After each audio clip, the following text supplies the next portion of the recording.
एजवार्ता news network 24/7 हमेशा सच के साथ। कल रात को अचानक केंद्र सरकार ने इसेंशियल एकोमोडिटीज एक्ट जो है वो लागू किया है। ये मैं मान के चलता हूं कि भारतीय जनता पक्ष आरएस की जो राजनीति है उसका ये परिणाम है। ईरान के साथ अगर हम लोग अपनी दोस्ती कायम रखते तो जिस तरह से ईरान चाइना को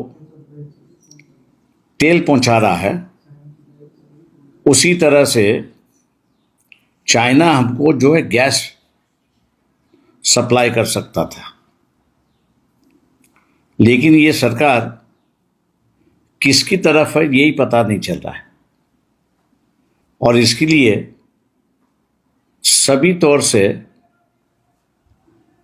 भारत की जो है वो नाकेबंदी हो चुकी है। और इसलिए मैंने पहले भी कहा था कि मार्च महीना शुरुआत होने दो।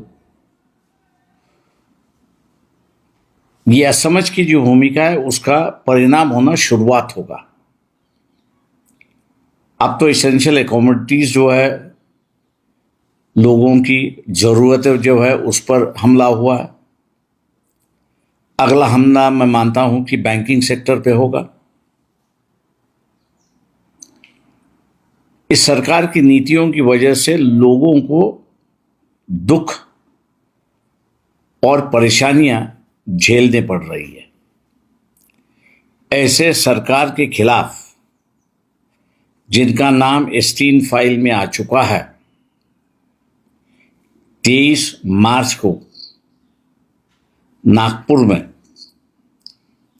कांग्रेस के साथ, आप के साथ, लेफ्ट पार्टियों से, वामपंथियों के साथ में मिलके आरएसएस को ऑफिस जो है वहां पर धरना प्रदर्शन करेंगे और मोहन भागवत से ये पूछेंगे कि आपकी जो नीतियां हैं क्या इस नीतियों के मुताबिक देश के पंतप्रधान नरेंद्र मोदी चल रहे हैं? अगर नहीं चल रहे तो आप उसका इस्तीफा क्यों नहीं मांगते? मैं तमाम जनता से कहता हूं कि अपनी घर की सुरक्षिता के लिए आप इस धरना प्रदर्शन 23 मार्च को जो है बड़ी संख्या में शामिल होइए और अपनी हिफाजत करिए। नमस्कार। मोदी है तो मुमकिन है, आत्मनिर्भर भारत। मोदी मोदी मोदी क्या नारे लग रहे थे, गूंज रहा है ना कानों में आवाज। कहाँ है आज मोदी? क्यों सरेंडर है मोदी? क्यों ब्लैकमेल है मोदी? क्यों सेटलमेंट में है मोदी? और क्यों कॉम्प्रोमाइज में है मोदी? मोदी कहाँ है मोदी? समझ में आया देशवासियों, आत्मनिर्भर भारत का मतलब चूल्हा ढूंढने लगे लोग और लकड़ी ढूंढने लगे हैं। घरों के ऊपर भी चूल्हा बनाएंगे लेकिन आत्मनिर्भर से जिंदगी जिएंगे। एलपीजी गैस खत्म हुआ तो कोई लाके नहीं देगा कि भरोसा हो चुका है लोगों को। इतना मोदी को पहचाना है लोगों ने। देश के कई राज्यों से होटल लाइन बंद होने लगी है, कमर्शियल एलपीजी गैस बंद हो चुका है। क्या करेंगे लाखों परिवार? इन होटल के ऊपर कामगार, मजदूर, स्टाफ जिंदा रहता है, वो लोग भूखे मरेंगे कल से। इसका जवाब कौन देगा? मोदी जी। मोदी जी है स्पीच में दिखते हैं, मोदी जी दिखते हैं दौरे पर, मोदी जी दिखते हैं किसी राष्ट्राध्यक्ष से हाथ में हाथ देकर हंसते हुए ही। उनका हंसना ही हम देखते हैं, उसके बाद हमको कुछ दिखता ही नहीं है। ट्वीट लिखते हैं अलग अलग देशों के भाषाओं में, वो लोगों को समझ में भी नहीं आते हैं। या मोदी राज में जो ब्लैकमेल राज आया है, इसमें आत्मनिर्भर होने के अलावा लोगों के सामने कोई पर्याय नहीं बचा। 2 दिन बाद एलपीजी का क्या होगा मालूम नहीं, तेल का क्या होगा मालूम नहीं। अमेरिका की कोई वहां पर प्रेस होती है और एक लेडी बात करने लगती है कि हमने 30 दिन की परमिशन दी है भारत को रशिया से तेल लेने के लिए। क्या हम गुलामी में जी रहे हैं? ये आजाद भारत किसी का गुलाम हो चुका है? क्या नहीं है हमारे पास? शौर्य का इतिहास है, महापुरुषों का इतिहास है। बहुत देशों ने आके हमारे ऊपर राज करने की कोशिश की, उनको भगाने का काम हमारे देश के क्रांतिकारकों ने किया है।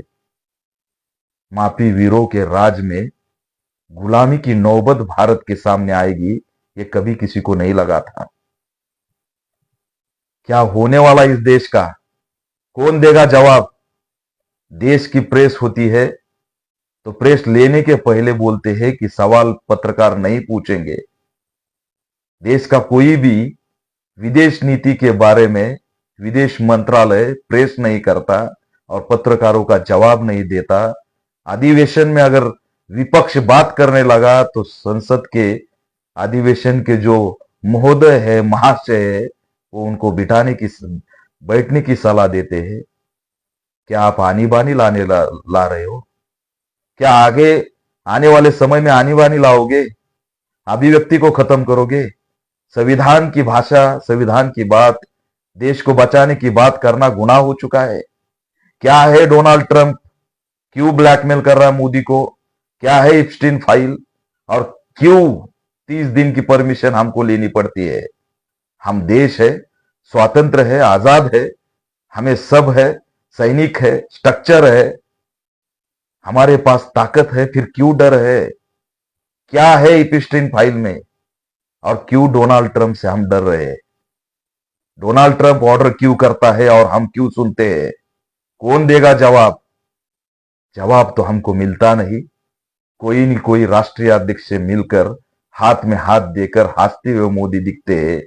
इसके अलावा देश में कुछ भी नहीं। लोगों को डर लग रहा है, इस डर का जवाब कौन देगा? एजेंसियों पर लोग, गैस एजेंसियों पर लोगों की भीड़ बढ़ रही है। भीड़ बढ़ने के बाद लोगों को पीटते हो आप। वो एटीएम के सामने आपने लोगों को पीटा था नोटबंदी में, वहां पर लोग मरे भी कुछ, लेकिन फिर से अभी भीड़ बढ़ेगी तो वही आप करेंगे क्या? इस भीड़ को कैसे रोकोगे? गैस कहां से लाओगे? कौन आश्वासित करेगा इस देश को कि डरो मत, देश हमारा है, हम किसके गुलाम नहीं? ऐसे बताने वाली आवाज कौन सी है? क्या मीडिया से भागना, लोगों को जवाब नहीं देना, इससे देश बचेगा? जो राष्ट्राध्यक्ष है दूसरे देश के, उनके हाथ में हाथ देकर जोर जोर से हंसने से देश बचेगा? क्या ईरान अमेरिका के कब्जा में गया तो फिर तेल कहां से मिलेगा? हमने ईरान के साथ जो किया उससे क्या ईरान हमको मानवता के एंगल से देखेगा? जो श्रीलंका में हुआ उनके सैनिकों के साथ हुआ, क्या वो ईरान भूलेगा? ईरान चाइना को तेल दे रहा है, लेकिन हमारे बारे में क्या रुख अपना रहा है? क्या हमको अमेरिका पर निर्भर रहना पड़ेगा? और हमें डोनाल्ड ट्रंप जो भीख में हमको कुछ परमिशन दे रहा है, उसके खिलाफ कोई बात भी नहीं करेगा। बैंक का भी आने वाले समय में बंद होने की चांसेस है। बैंक अगर बंद हो गई, सिस्टम अगर बंद हो गया, साइबर अटैक से लाइट अगर कुछ हो गई, तो फिर ये देश कैसे चलेगा? लोग सवाल पूछ रहे मोदी जी, जवाब कौन देगा? लोगों को यह भी मालूम है कि ये कोई जवाब नहीं देने वाले, इसलिए वो बन गए आत्मनिर्भर। क्योंकि उनको आज समझ में आया है आत्मनिर्भर का मतलब, चूल्हा देखो लकड़ी ले लो। बैंक क्या होने वाला है? बैंक का अगर बैंक भी बंद हो जाती है, पैसा खत्म हो जाता है, गैस खत्म हो जाता है, तेल खत्म हो जाता है, सिस्टम खत्म हो जाती है, तो लोगों का जिंदा रहना मुश्किल हो जाएगा। फिर आप हानि बानी की ओर बढ़ेंगे, लड़ने वाले, आवाज उठाने वाले लोगों को जेल में डालेंगे। इसके अलावा आपके पास क्या बचेगा? मत ईगो में रहो नरेंद्र मोदी जी। आरएसएस बीजेपी एक ही है, अलग नहीं है।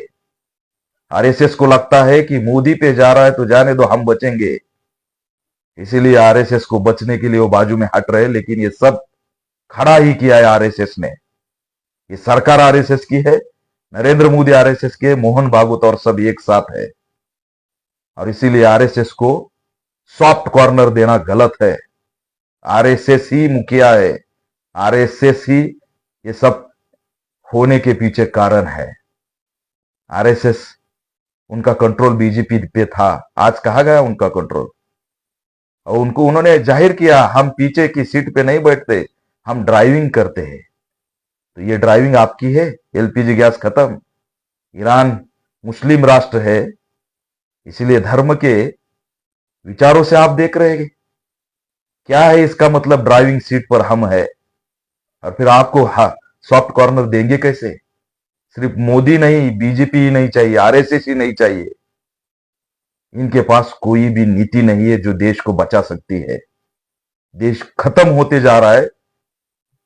दुनिया के नजरों में ब्लैकमेल के लिस्ट में हम आ चुके हैं।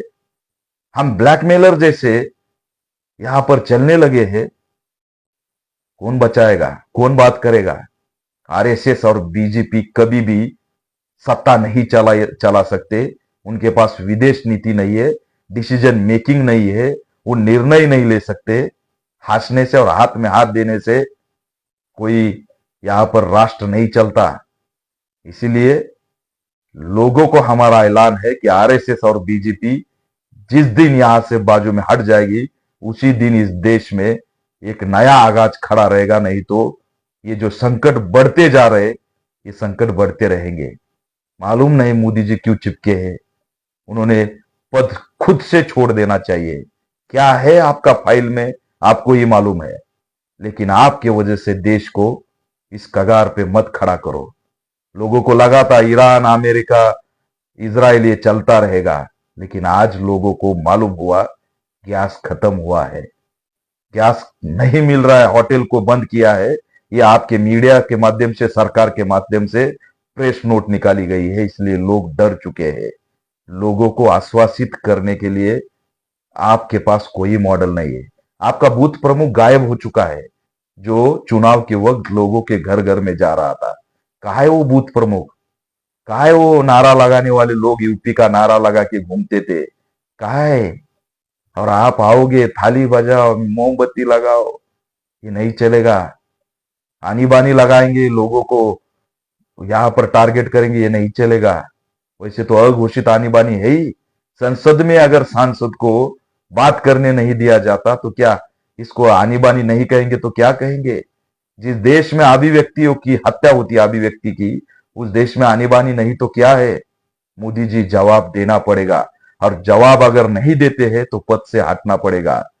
कल बैंक में भी कुछ हुआ, पैसा खत्म हो गया, बैंक ही बंद हो गई, तो लोगों का जीना मुश्किल हो जाएगा।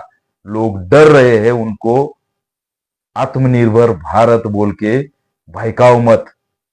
लोगों को संभालना आपकी जवाबदारी है। इसीलिए मैं विपक्ष पार्टियों को भी ऐलान करता हूं कि सब एक साथ आइए, तभी जाके देश बचने वाला है। मोदी जी बड़े ईगो में है, वो किसी को भी बुलाना नहीं चाहते। इस आज की सिचुएशन पर सर्वदलीय बैठक होनी चाहिए, और सर्वदलीय बैठक लेकर देश की नीति जो है, विदेश नीति, उसका सामना करके इस युद्ध में स्ट्रांग भूमिका लेकर आगे जाना चाहिए। और जो बेनिफिशियल है, देश को बचाने वाला है, लोगों को बचाने वाला है, वही डिसीजन मेकिंग इश्यूओं पर बात करके निर्णय लेना चाहिए। तभी जाके ये देश बचेगा। नहीं तो आने वाले कुछ दिनों में अगर युद्ध खत्म नहीं होता, और युद्ध खत्म हो भी जाता है, तो ईरान का रवैया हमारे साथ क्या रहेगा। रशिया का तेल हमको ऐसे ही डोनाल्ड ट्रंप से मांगना पड़ेगा क्या। ये सब सवाल है, और इसके जवाब कुछ भी नहीं है। लोग बहुत ही यहां पर भयभीत हो चुके हैं, और आत्मनिर्भर की तरफ चले हैं। चूल्हा ढूंढ रहे, लकड़ी ढूंढ रहे, बैंक का पैसा निकालने की कोशिश कर रहे। इसीलिए तुरंत देश में बदलाव होना बहुत जरूरी है। आरएसएस बीजेपी हटाओ और देश बचाओ, यही असली नारा है।